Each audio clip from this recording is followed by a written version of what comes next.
कुछ बताना चाहेंगी क्यों आपको यही जिम ज्वाइन करना है जिसमें राखी जी ऑलरेडी हैं? मेरे कुछ फ्रेंड्स जो यहाँ वर्कआउट करते हैं उन्होंने कहा कि ज़रा आओ चेकआउट करो, देखो हमारे पास क्या सुविधाएं हैं, क्या फैसिलिटीज़ हैं, क्या फ़ीचर्स हैं। मैंने कहा ठीक है, कोई बात नहीं। आपको पता था कि ये राखी जी भी यहीं पे जिम करती हैं? अच्छा, वो जिम करती हैं? हाँ जी।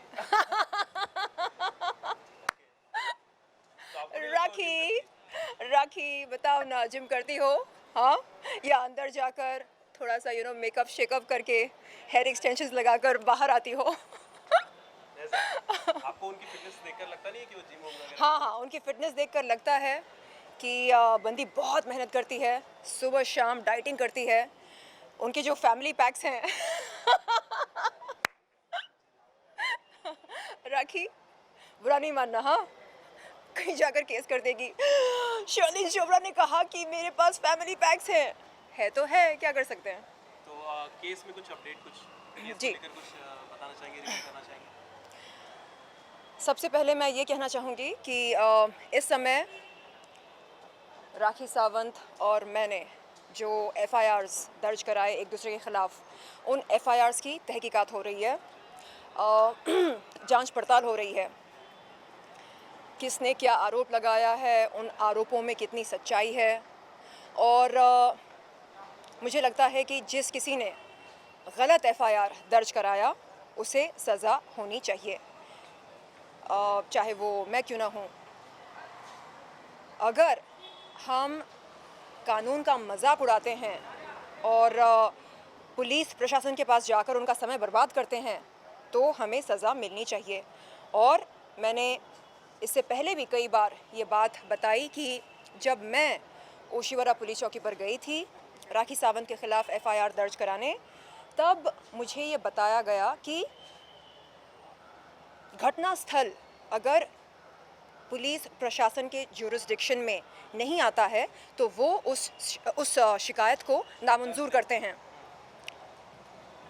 राखी सावंत के खिलाफ, it's okay kitty kitty my kitty, Rakhi Sawant के खिलाफ मैंने जो कुछ कहा, कहाँ कहा?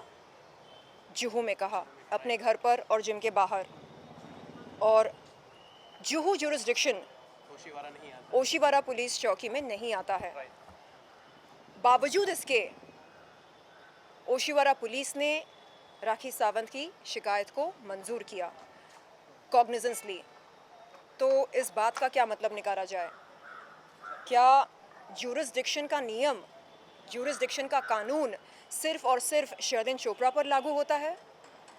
अगर ऐसा है तो ये नाइंसाफ़ी है, क्योंकि कानून हम सब के लिए एक समान है कि नहीं? राइट, बराबर। तो इस समय एफआईआर की जांच पड़ताल हो रही है और मैं चाहती हूँ कि बहुत जल्द जिस किसी ने गलत एफआईआर दर्ज कराया उसे सज़ा हो और कड़ी सज़ा हो। तो आपको ये लगता है कि राखी जी ने गलत एफआईआर दर्ज कराया या फिर पुलिस उनकी ज़्यादा सुन रही है, आपकी नहीं सुन रही है? ऐसा?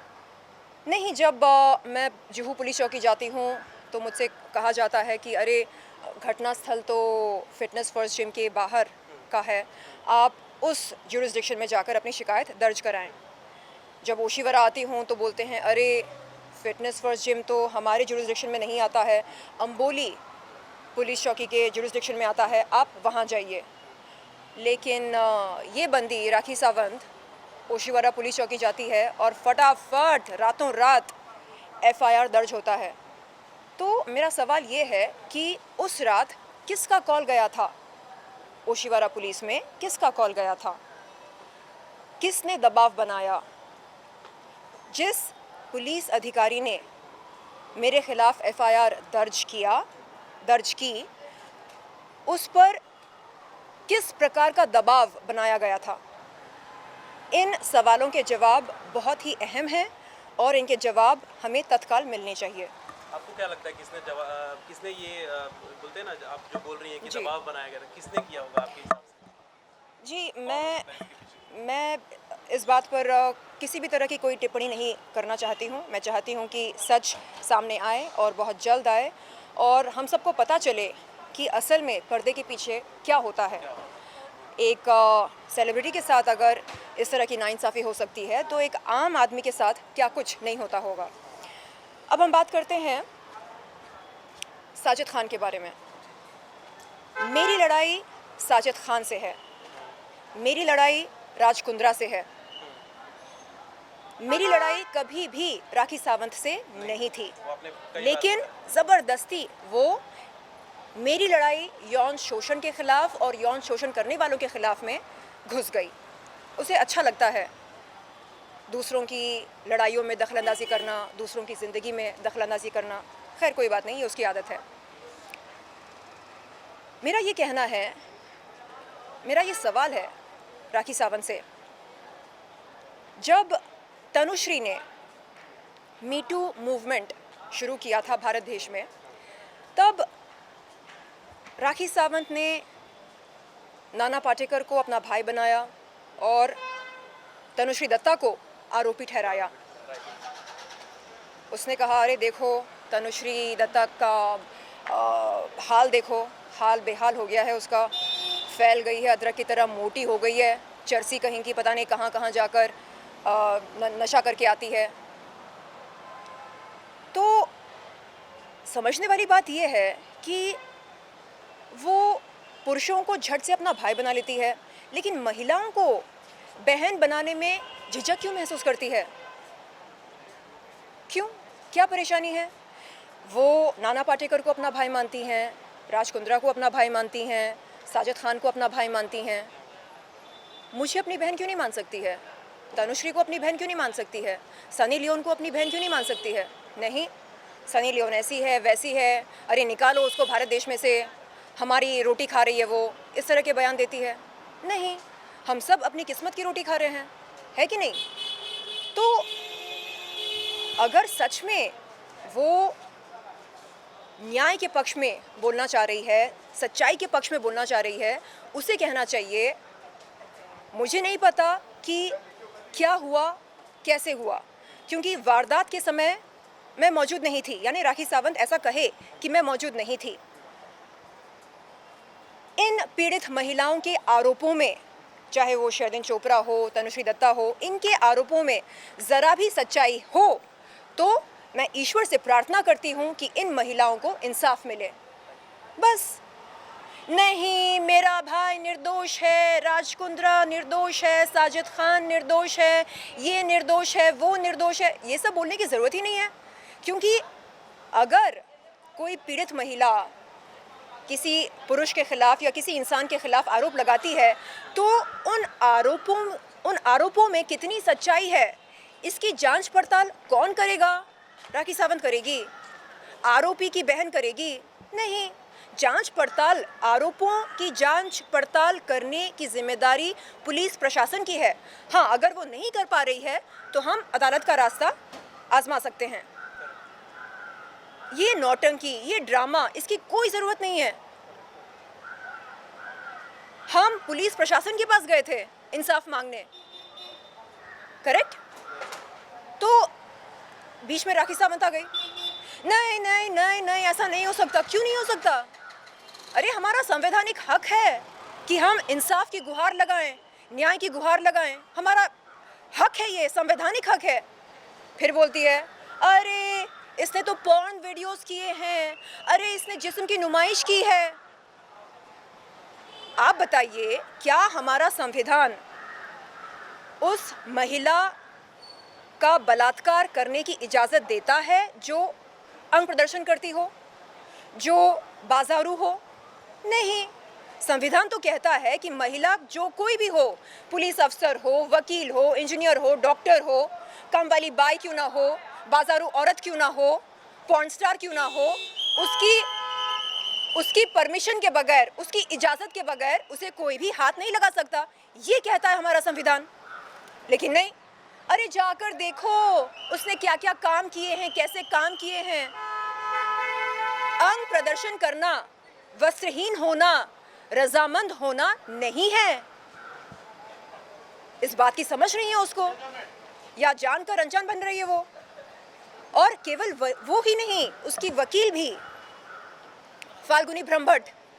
क्या फाल्गुनी ब्रह्मभट्ट को नहीं पता कि एडवोकेट्स एक्ट 1961 के तहत कोई भी वकील अपने विरोधी पार्टी के खिलाफ ना कोई गैर कानूनी काम या कार्य कर सकता है, ना आक्रामक भाषा का इस्तेमाल कर सकता है। क्या राखी सावंत की वकील को नहीं पता? फाल्गुनी ब्रह्मभट्ट ने मीडिया के सामने एक महिला वकील होते हुए एक महिला की इज्जत की धज्जियां उड़ाई। देखो देखो देखो देखो देखो, ये शर्लिन चोपड़ा के पॉर्न वीडियोस हैं, देखो देखो देखो देखो, वो वस्त्रहीन है। इसके अलावा और क्या बोलती है? वो बोलती है अगर इस देश में किसी पॉर्न स्टार या वो महिला जो अंग प्रदर्शन करती हो, ऐसी औरत का बलात्कार यदि हो तो वो अपमानजनक या आपत्तिजनक नहीं हो सकता है। क्या उन्होंने लॉ की पढ़ाई नहीं की? हाँ, क्या उन्होंने संविधान को पढ़ा है या नहीं पढ़ा है? अभद्र भाषा का इस्तेमाल कर रही हैं वो मीडिया के सामने आकर। अरे एक महिला वकील होते हुए कम से कम भाषा का ये तो मान तो रखो।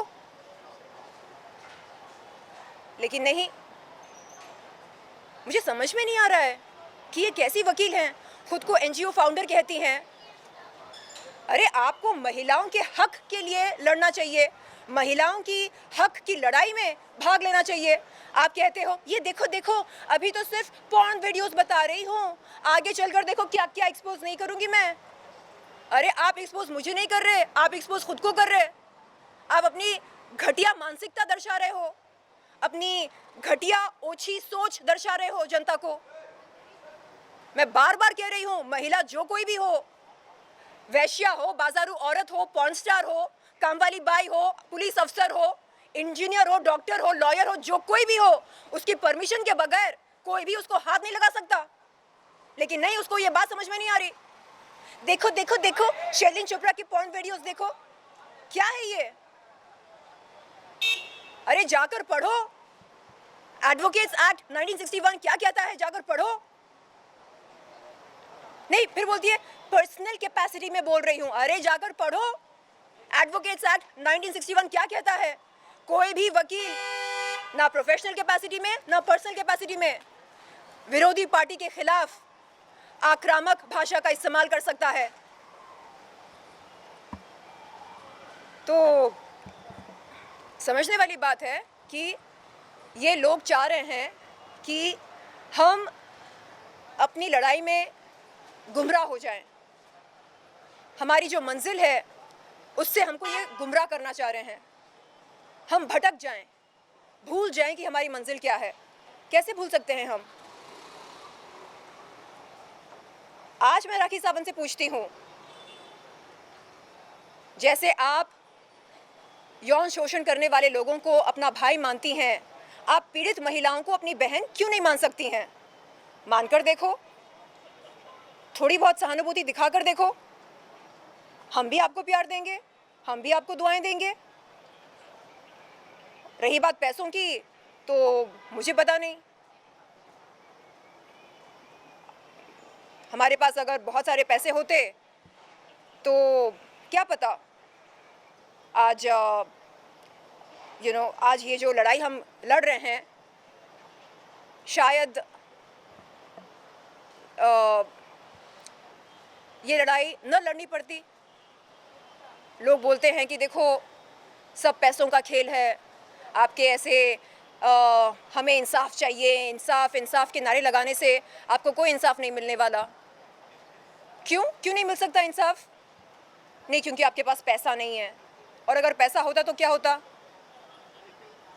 तो कहने का मतलब ये है कि आज अगर किसी के पास पैसा हो तो न्याय उसके पक्ष में दिया जाएगा या जीत उसी की होगी।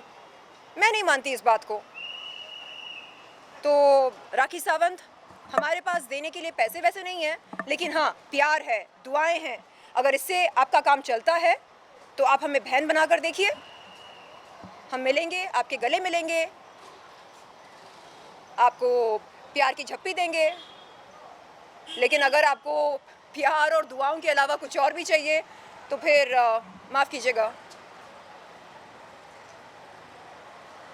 ये बहुत ही शर्मनाक है। एक महिला होते हुए वो तमाम आरोपियों को, यौन शोषण करने वालों को अपना भाई मानती है, लेकिन आज तक किसी एक पीड़ित महिला को उसने अपनी बहन नहीं बनाई। सोचने वाली बात है, समझने वाली बात है ये।